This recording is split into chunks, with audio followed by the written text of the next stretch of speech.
Alright, so this is the second of our 3 lectures on the mediastinum, and in this lecture we're going to exclusively discuss the middle mediastinum. So borders and contents, the borders of the middle mediastinum. So here's a good picture of the middle mediastinum. Would be this region right here. If we're looking at anterior, we have our axial cut here. It's the pericardium anteriorly.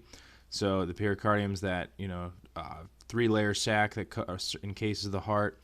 T5 to T12 vertebrae posteriorly, so this part right here. And then the mediastinal plurilaterally, so the pleura of the part of the pleura that borders the mediastinum, hence the name mediastinal, and then the diaphragm inferiorly, because you got to remember this extends all the way down to the diaphragm, which is that dome-shaped muscle on the bottom.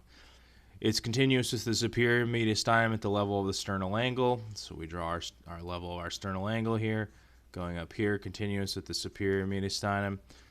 So the contents. All right, so the arteries, we have the aortic root. So we draw the border here. This would be superior mediastinum here. Here's the middle here. This would, this region here would be your middle mediastinum. And so we have the aortic root, which is right here.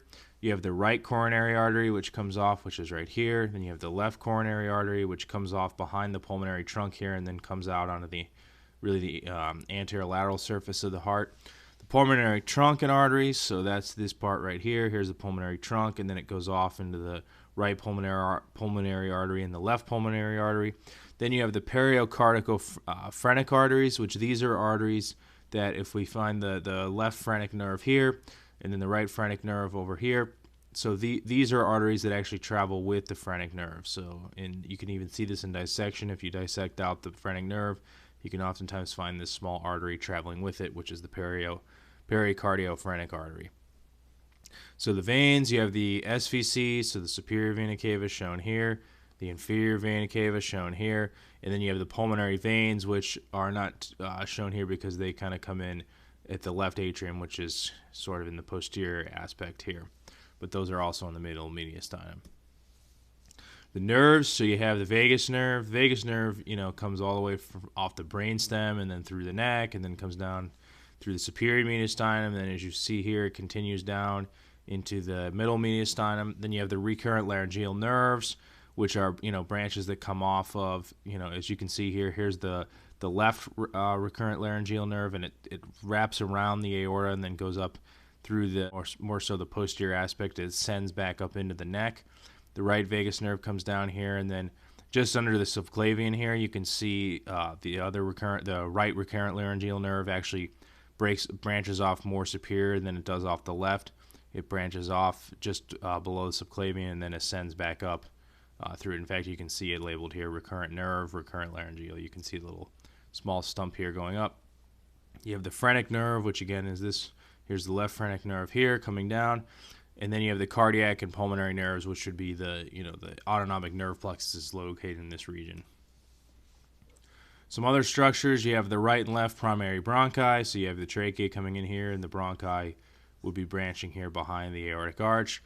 You have the pericardium, which is, again, we'll talk about in more detail in a few slides here, is the fibrous tissue sac that encases the heart and protects it. And then you have the heart itself. So, unique structure to be aware of is the ligamentum arteriosum, and here we'll point that out right here.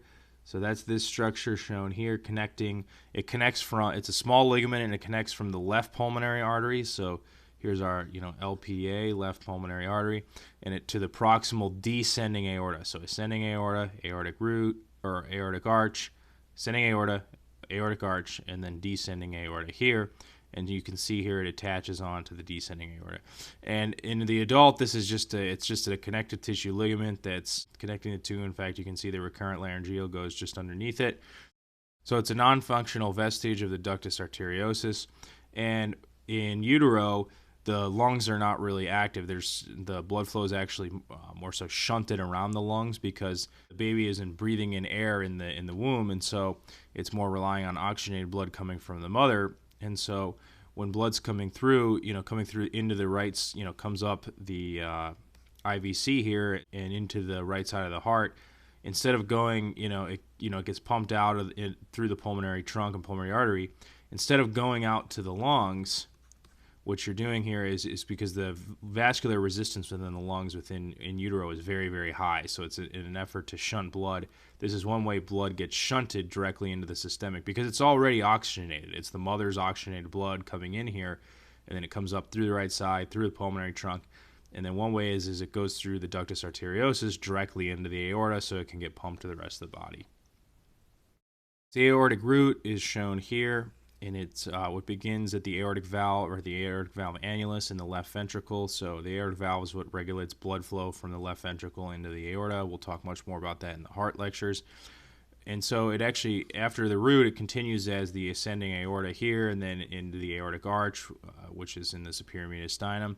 Aortic root aneurysms, so type A aneurysms, they can cause dilation of the base of the aortic valve, causing aortic regurgitation. Aortic regurgitation is when, so, you have the LV here, and then you have the valve, shown here. When the heart is resting, the valve is closed, and it prevents blood from coming back into the left ventricle. If you have regurgitation, then you're going to have, backflow of blood from the aorta coming back. It's an inefficient pumping mechanism because the valve's supposed to be shut, preventing blood from coming back into the heart. And in fact, during aortic regurgitation or failure of the aortic valve, you have blood flow backing up back into the left ventricle. So it's very inefficient and can lead to congestive heart failure. So how does an aortic aneurysm cause that? So if we look at a cross section of the base of the root, so you have the aortic root like this, or you have the aortic root that's this structure here. This is the wall of the aortic root. Then you have the aortic valve, and it looks kind of like a that Mercedes car sign, the three-pronged star. And so this is what it looks like normally. And then in an aneurysm, if we go like this, so the wall gets ballooned out like this. So what happens is the valve itself gets stretched out. So instead of being nice and tight like this, what happens is the valve gets the leaflets here. So these would be your three leaflets here. Your leaflets down here, they get pulled apart, and you can see this is where blood can leak back through. So it's essentially by pulling the root of the valve, by ballooning out like this, it's pulling the valve out this way, pulling the leaflets apart and making it leaky, inefficient. So the RCA and the LCA, the coronary arteries, they come off the aortic root. You can see that here and here. They come just off in the middle mediastinum, and they come off just distal to the cusps of the aortic valve. So here's the cusps of the aortic valve, and just distal that, here the arteries are coming off. SVC, it's formed by the joining of the right and left brachiocephalic veins. So you can see that coming in here and here to form the SVC. It's responsible for returning deoxygenated venous blood directly to the heart, and it's more so responsible for blood. This would be the neck, and draining the head, the brain, the neck. So this is blood coming in from here. The subclavian vein would be taking blood from the upper extremity. So it's really like the superior half of the body goes through the SVC, the upper extremity, the pectoral region, shoulder region, then head and neck, the brain, all make their way down to the SVC. SVC syndrome, so this is a good clinical correlate. You could see this on a board exam. So let's say you have a lung tumor in here. This is a common example, not the only example. You have some kind of mass that ends up growing and obstructing. It gets so big that it actually presses on the superior vena cava. So it's a mass in the thorax. So often lung cancer. It could also be a lymphoma that occurs here. It could be a tuberculosis. Some kind of mass that compresses the SVC. So by doing that is that you have venous drainage coming in from here and here and here. By doing that, you're blocking that venous drainage from the upper half of the body. So what happens is blood backs up into the neck, into the arms. And so what you could have is you have facial swelling, venous distension in the neck. So you see there, the jugular veins get really distended and pop out in these people. You can see swelling of the upper limbs, venous distension in the upper limbs. Headache, because when the blood backs up, the blood from the brain isn't exactly being efficiently drained. It's getting blocked. There's enough backup all the way up to the brain that can cause swelling in the head region and lead to headache. Difficulty breathing if it gets bad enough where you're pressing on the trachea and inhibiting respiratory function. So the IVC is formed down here in the abdomen. And so here's the IVC right here.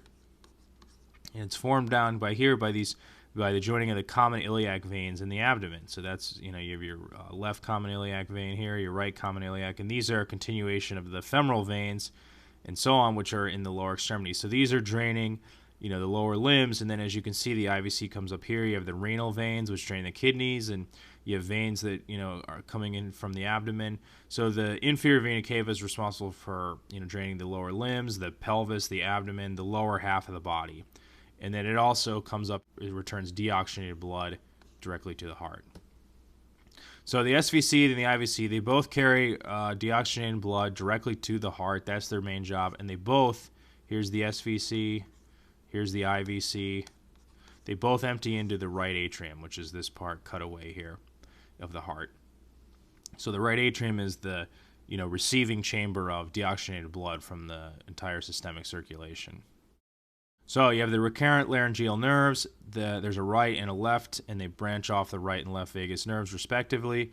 They provide innervation to all the intrinsic muscles of the larynx, which is essentially your voice box, except for the cricothyroid muscle. The laryngeal muscles, and we'll go over them in more detail in the head and neck lectures, but in short, they act to open and close and tense your vocal cords, which control sound produced in your larynx or your voice box. So they're responsible for, producing your voice. So very important nerves. So you have the right recurrent laryngeal nerve. So let's locate the vagus nerve. The vagus nerve here. You have the right vagus nerve. It comes down here, and it hooks just under the subclavian artery. So this is the subclavian artery here. So subclavian.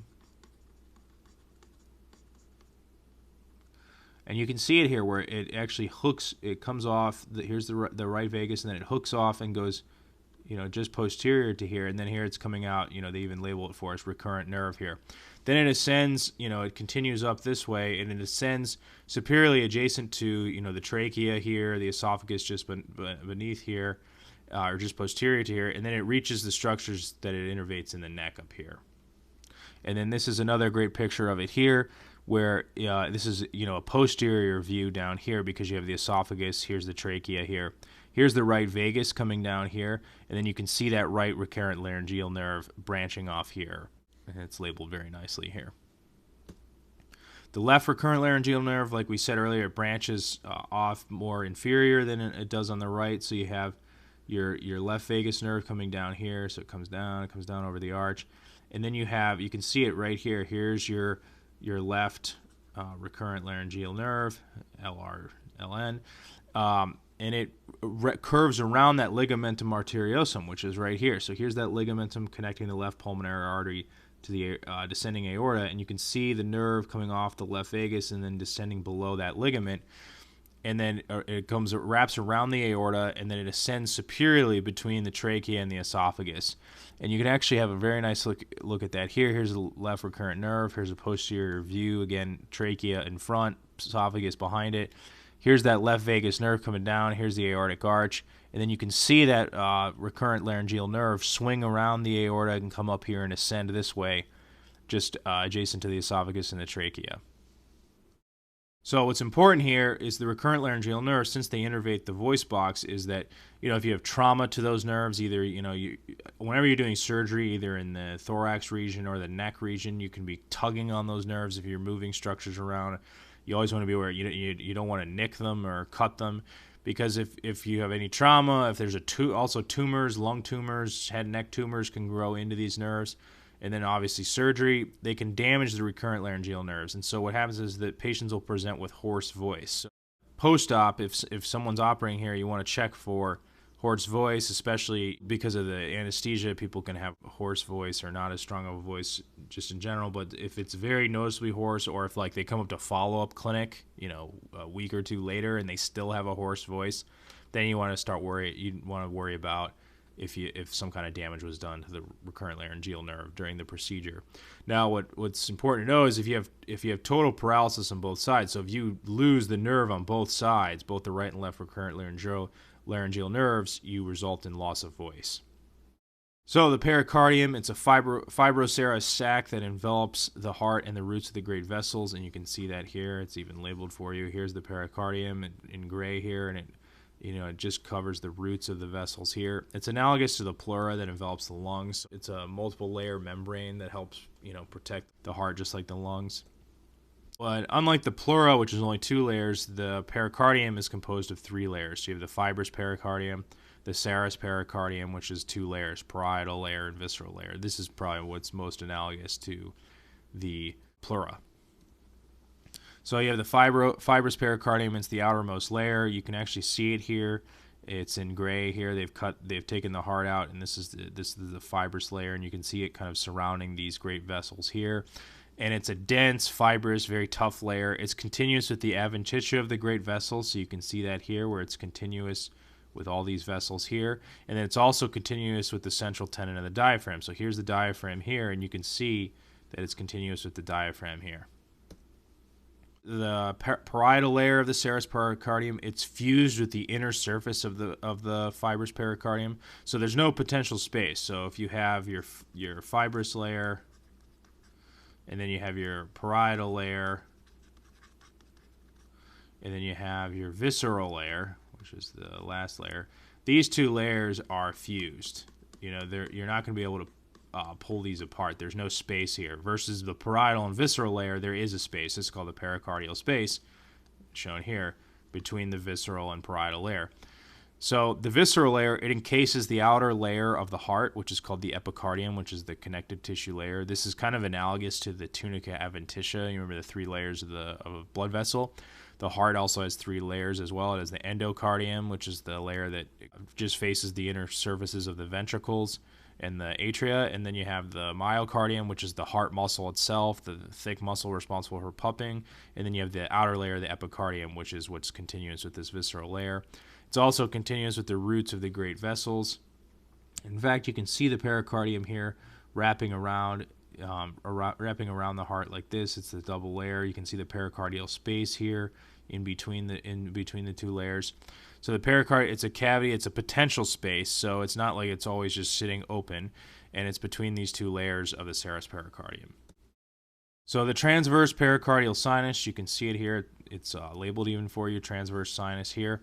It's a part of the pericardial sac, and it's posterior to the ascending aorta and pulmonary trunk, and so you can see that here where if you were to have the full structure of the ascending aorta, it's posterior to that. It's posterior to the pulmonary trunk, which is here, so you can see it lies behind there.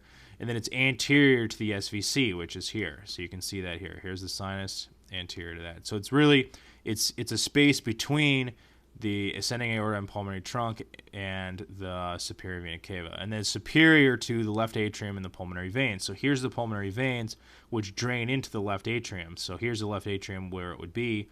And as you can see, it's just superior to the border here, left, by cutting the heart out. It's just superior to that left atrium.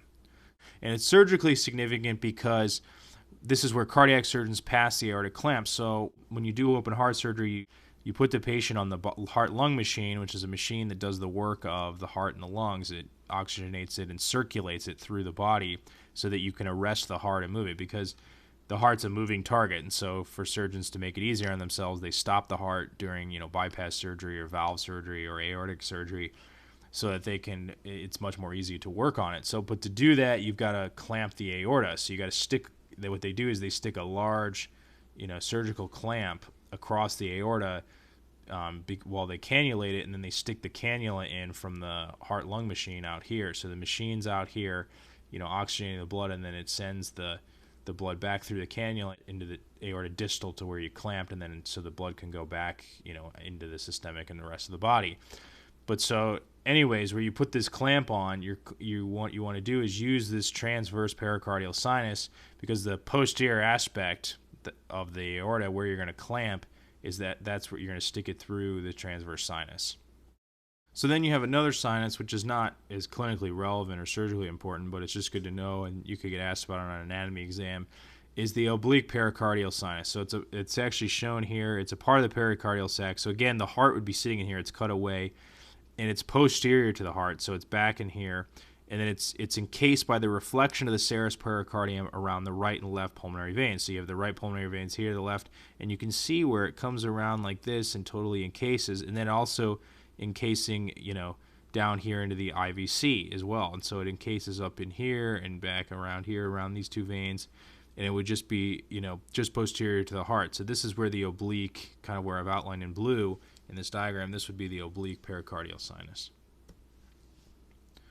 So we'll talk about some clinical pearls to finish this out. So these we're talking about here are very high yield for an anatomy exam, physiology exam, pathology, step 1. It's important to know clinically as well. So pericarditis, it's inflammation of the pericardium. So you have the pericardium around here. Remember, itis often means inflammation. Pleuritis, inflammation of the pleura, pericarditis, inflammation of the pericardium. So you have, inflammation in the, pericardial sac, which is around the heart here. And the way it presents is, as you can imagine, it's inflammation, sharp chest pain that's worse with inspiration. So when the diaphragm comes down and flattens out more so, that's when you have pain the worst. So it's usually someone says, oh, I have really bad chest pain, and it's very sharp, and it's much, when I take a deep breath in, that's when it's worse. That's kind of a hallmark presentation of pericarditis that you want to be aware of. And you'll see that in its question stem. On physical exam, when you auscultate, you'll hear a friction rub. So, remember, this is inflamed. It can be adhesive. So it's, rubbing, there's parts of it rubbing up against each other. And so the friction rub is classically heard on auscultation. If you see these two together, the sharp chest pain, worse on inspiration, and then the friction rub, pretty good indicators that you're dealing with pericarditis.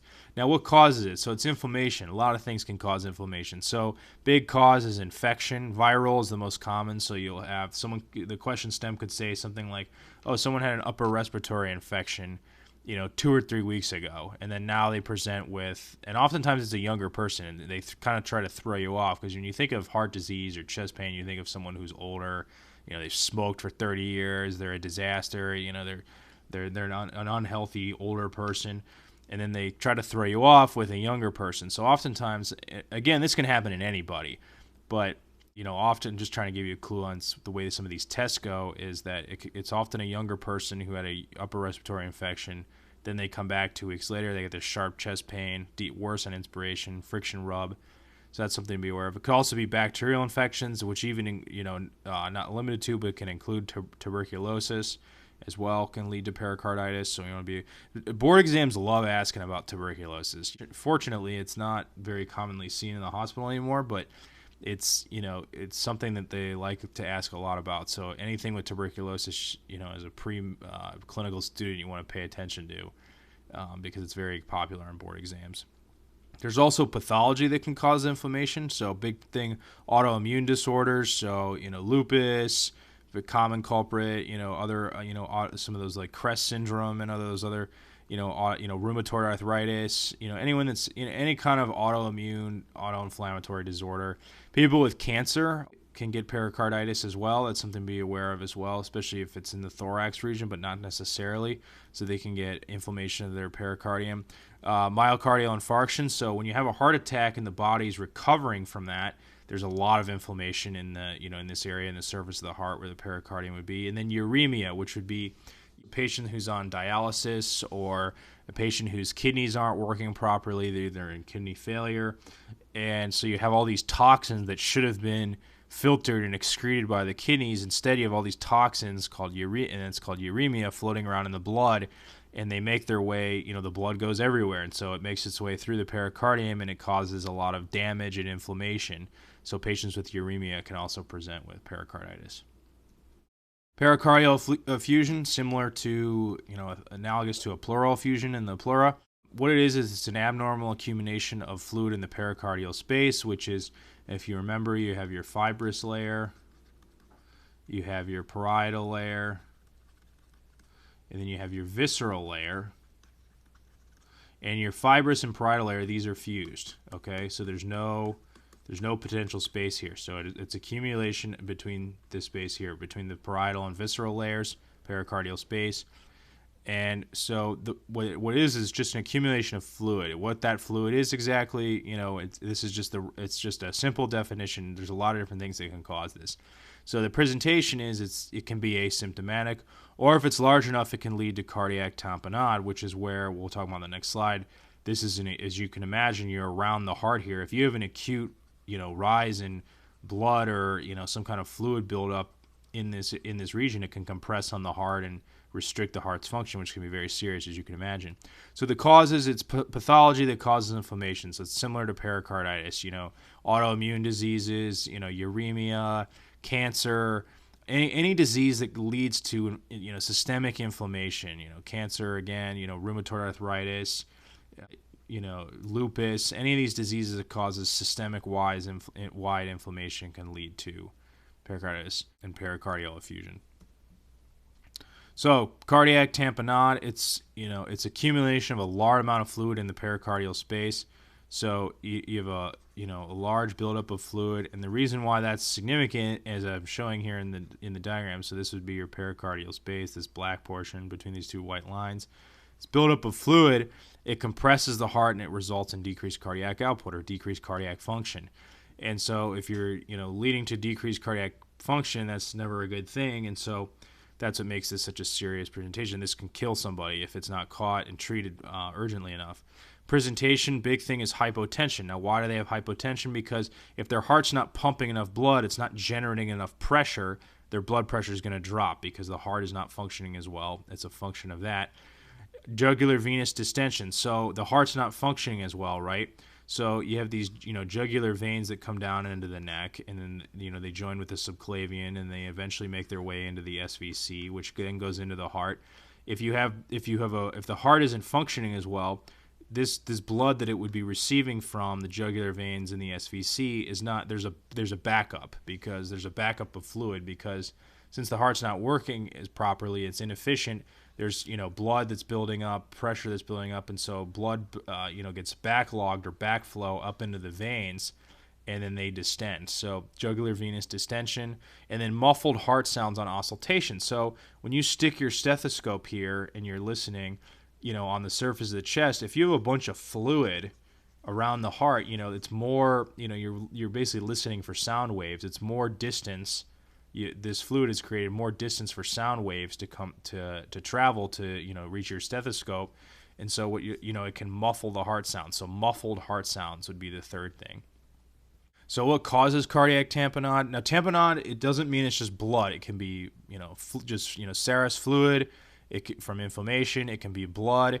It can be a number of different things. So large pericardial effusion, that's a result of trauma. So if you have a trauma in the chest region, that can lead to inflammation and fluid buildup in the pericardial space. So trauma, rupture of a cardiac wall or great vessels. So if the heart wall itself ruptures and blood leaks directly out of the heart into the pericardial space, that can cause cardiac tamponade. If you have an aortic dissection, an aortic rupture, and then the blood can leak out because it's connected here to the great vessels. Blood can leak out and accumulate there. Or if you have inflammation, due to cancer. A big thing to know about cancer is it could be a colorectal cancer, and it can lead to this because it doesn't necessarily have to be a lung cancer or a mediastinal cancer. But something you should know about cancer is that it causes systemic wide inflammation because it's an abnormal process, and cancer just throws your internal physiology off in many different ways. It increases clotting, it increases systemic inflammation. So again, anything that increases inflammation, so uremia again, and then pericarditis. So all these can lead to acute accumulation of fluid. So what do you do about, cardiac tamponade or a bad pericardial effusion? Is you do a pericardiocentesis, and this is a procedure that involves inserting a needle through the chest wall into the pericardial sac to drain the fluid. So if here's your pericardial sac here in the black, so what you'll do is you stick a needle in here, and what you do is you pull on the needle, and then you drain the fluid out of here. A procedure just to pull the fluid out. And so one thing to be note of here is you have your xiphoid process here. You use that as a landmark for needle insertion. So, you stick the needle just up against this because you don't want to, risk nailing any important structures. You don't want to go into the lungs and cause a pneumothorax or anything like that. You want to go right behind the breastbone here. So you're going to use the xiphoid. You can palpate this on somebody pretty easily, and then you're going to stick the needle, either to the right or the left of it. And that concludes our discussion of the medial mediastinum. And then, so our next lecture will be our last lecture on the mediastinum, where we talk about the posterior region.